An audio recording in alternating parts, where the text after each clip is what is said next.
Oh, hey guys, doing a quick video here, and I want to talk about this bridge. I'm here in Selma, Alabama, right on the beautiful Alabama River here. Actually, it's a bit muddy right now, but here on the beautiful Alabama River. And hey, let me know if you can't hear me. I'm going to try and talk about this and why this is important. This is the Edmund Pettus Bridge, and before I talk about what that is, I'm actually very, very surprised to see that it's still called the Edmund Pettus Bridge. Who was Edmund Pettus? Edmund Pettus was a Confederate general. I can't remember what brigade or cavalry he was in. It doesn't matter. He was a Confederate general. He was an Alabama senator for a while.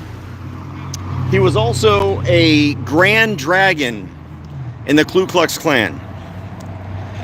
And that's who this bridge is named after. So I'm a little surprised that it's actually still called the Edmund Pettus Bridge there. Now, why am I showing you the Edmund Pettus Bridge, other than the fact that I just wanted to see if it was still called this? Back on March 7th, 1965, Martin Luther, or not, I don't think it was Martin Luther King, but a lot of civil rights marchers began marching up this bridge. And their purpose, March 7th, 1965, was to begin their walk, yes, walk, their march to Montgomery, Alabama. Where's out Montgomery, Alabama? It's about 50 miles away. They were going to march 50 miles to the state capitol in order to demand the civil rights that they rightly deserved, and equal protection under the laws as our Constitution provides. So they began their march. As you can see, this is a pretty steep bridge. And they're marching across this bridge, and they're getting ready to begin their long 50-mile trek, 50-mile trek on March 7th, 1965. So as they're coming up to the bridge, here's the beautiful Alabama River. Look at that. Oh my gosh, that's beautiful. I probably need to take a picture of that. Let me see if I can. Oh well, I'll get it later. Anyway, that's beautiful. Now, for those of you who don't know, I mean, I'm a history major. That was my undergrad. I love history.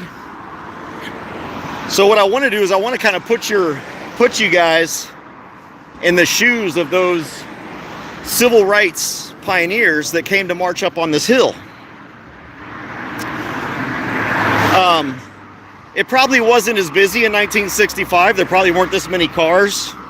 Wasn't as busy. But as they came up on the crest of this bridge, which we're almost at the crest, that's actually not the height of the bridge back there where the trestle is.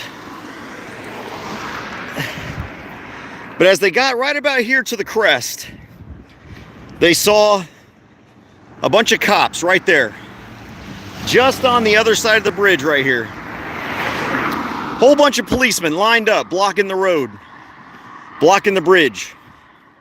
Now at the time, what the marchers, one of the leaders of the march turned and asked, I think it was the pastor, I don't remember names, I'm sorry. I'm trying to do this off the top of my head. But they see the police down there, and they turn around and he says, hey, what are we gonna do? What do we do? Do we go back? Does anybody know how to swim? We can jump over, or we may have to jump over. We may get forced over. And they decided to continue across this bridge. They made that daring decision despite the fact that there were a bunch of police officers, you know, that thin blue line down there. Bunch of police officers who really haven't changed much in the last nearly 60 years. You know, anyone that disagrees with them, they still beat up. Although now they just shoot them. They don't beat them with batons and stuff.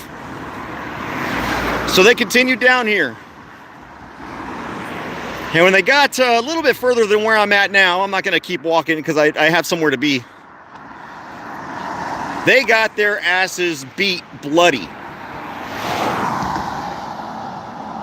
March 7th, 1965, almost 60 years ago, became known as what's called Bloody Sunday. Because the police bludgeoned people nearly to death. All because they wanted equal treatment. It all happened on this bridge right here. This was the start of it. Right here in Selma, Alabama. It's a beautiful downtown. It's going to run down. I imagine downtown looks much the same today as it did back in 1965. But this is the Edmund Pettus Bridge, the location of the Bloody Sunday event of March 7th, 1965, where the police beat a bunch of people up because of the color of their skin. Now, nowadays, I don't believe police are beating people up because of the color of their skin. I think they're just beating people up because of the color of their citizenship, which is American. They don't care what you look like, they'll just beat you up. So that's about the only change in the last 60 years, is the fact that they're beating up different people for different reasons. But being a history buff, I wanted to show this, and I can't believe they still named, for those of you that just joined me, Edmund Pettus, and this is what the bridge was named way back then as well, was a Confederate general, was a state senator, and was also a Grand Dragon with the KKK. Not just a member, a Grand Dragon. And he's still got a bridge named for him. You know, I'm not one of those guys that believes in cancel culture stuff, but you know, the KKK probably shouldn't have things named after them. You know, people who led that group. So, anyway, Selma, Alabama, ladies and gentlemen. A little piece of history here. It was just a few minutes off of my route, so I wanted to come down here and share a little bit of my wisdom with you. I wish I knew a little bit more specifics, but if you look up Bloody Sunday 1965, you know, you can learn. All right, y'all. As soon as I get back, but like I said, it's a really steep bridge, so they didn't really know that the cops were on the other side of the bridge until they got over there. You know, there weren't cell phones and radios and all that kind of stuff, so they couldn't like report ahead to people and all that. But it was a sad day in our nation's history. And good afternoon, sir. How are you? It was a sad day in our nation's history, and I just wanted to come here and talk a little bit about it, because if we don't know our history, we're only going to repeat it. So, you know, there was a guy, as soon as I got out of the car, a young guy, probably in his 20s, came up to me and, you know, gave me the typical sob story about needing money and everything, because he's got to get gas in his car and he's trying to get to wherever he was going and blah, blah, blah. And I was like, well, I'll tell you what, man, I don't give people money, but I'll take you down here to the gas station and fill up your tank.